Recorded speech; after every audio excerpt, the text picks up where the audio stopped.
Let's see how we can actually do a clear and a robust data strategy. So if you look at it, most of the data is generated from most of the business processes that lie with the organization. So what should a data strategy should do? The data strategy should actually use the data to actually achieve the business objective. So the core understanding before you draft a data strategy is to understand all your business objectives and then use the data strategy to actually achieve those business outcomes. The other way of looking at a data strategy is to make sure you align with all the business priorities. So if you're using data to actually do some projects or do some forecasting or any develop any mathematical models, it should actually align with the business priorities. It should actually take the business to the next step. It should actually achieve all the business outcomes which was set out to achieve. So that's why you need a good data strategy.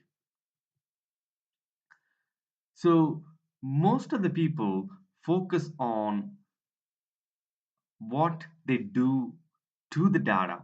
You have to focus on what you can do with the data. So I'm not saying that you shouldn't focus on data governance and data security and metadata and data discoverability. You should actually focus on what you can actually do with the data to actually achieve those business objectives.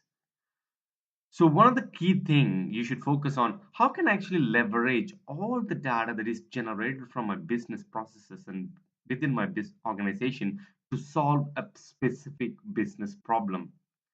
So solving this business problem ultimately should actually achieve some of the business objectives.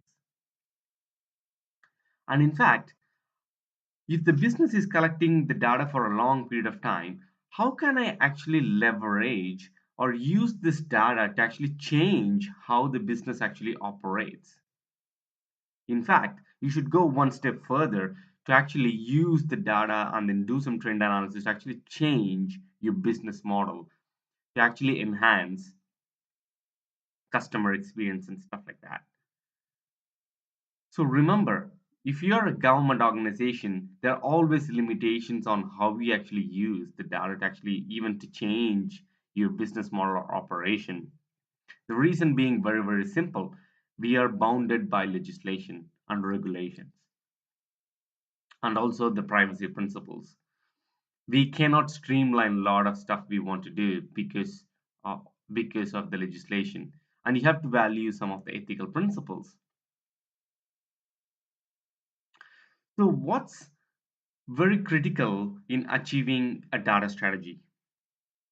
The first and foremost thing is your executive sponsorship.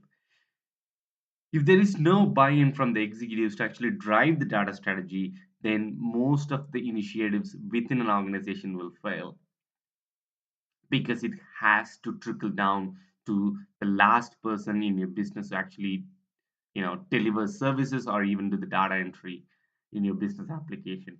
So the executive buy-in is the major win.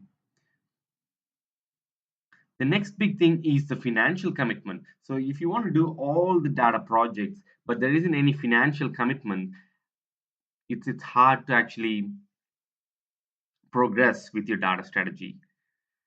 There are some way around it, even if you don't have a huge financial commitment. So there is you can actually go from bottom up. So and I will discuss about that in my later slides. So if you look at most of the way organization derive value out of the data is by using some machine learning algorithms or AI, and then they try to derive all these insights. But that's just the tip of the iceberg. So there is a lot of value you can actually derive from the data by using business processes improvements.